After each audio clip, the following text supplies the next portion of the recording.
है credit worthiness check. अब भाई जो एक्सपोर्टर है उसको ऑर्डर तो मिल गया, लेकिन पेमेंट तो नहीं आई है ना। अभी जो बायर है वो तो दूसरी कंट्री का है, उसको रिस्क है भाई, पता नहीं बंदा पेमेंट देगा नहीं देगा, एक्चुअली गुड्स रिसीव करेगा नहीं करेगा, तो वो तो इतना तामझाम करेगा, तो उससे पहले वो क्रेडिट वर्थीनेस तो एटलीस्ट चेक करेगा। तो before sending goods the exporter जो है उसको क्या क्या चीजें चेक करनी चाहिए कि भाई वो बायर जो है एक्चुअली पे करेगा कि नहीं करेगा। सिंस द बायर जो है वो दूसरी कंट्री का है तो रिस्क है पेमेंट की, पेमेंट से रिलेटेड काफी सारे। तो किस तरीके से क्रेडिट वर्थीनेस जो है वो चेक करेगा, वो चेक करता है किससे, एलसी, लेटर ऑफ क्रेडिट से। ठीक है, तो लेटर ऑफ क्रेडिट क्या होता है, एक बैंक की गारंटी होती है जो कि जो इंपोर्टर का बैंक होता है वो इशू करता है। अब क्या है, जैसे ए जो है वो बायर है और बी जो है वो सेलर है। अब भाई बी बोलेगा कि भाई मेरे को, मैं सामान जब भेजूंगा, भेजना जब शुरू करूंगा जब तुम मुझे गारंटी देगा कि मेरे पे पेमेंट आ जाएगी।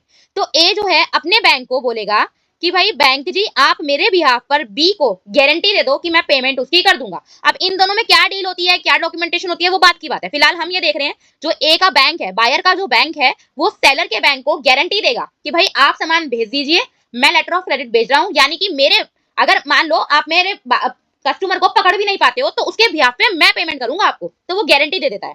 तो जो हमारे केस के अंदर जो जर्मन बायर है वो अपने बैंक को बोलेगा कि भाई एक लेटर ऑफ क्रेडिट जो है मेरे नाम पर इशू कर दो, मेरे जो भी जिससे मैं सामान खरीद रहा हूँ रॉयल स्पाइसेस वाले को, उसके बैंक को भेज दो।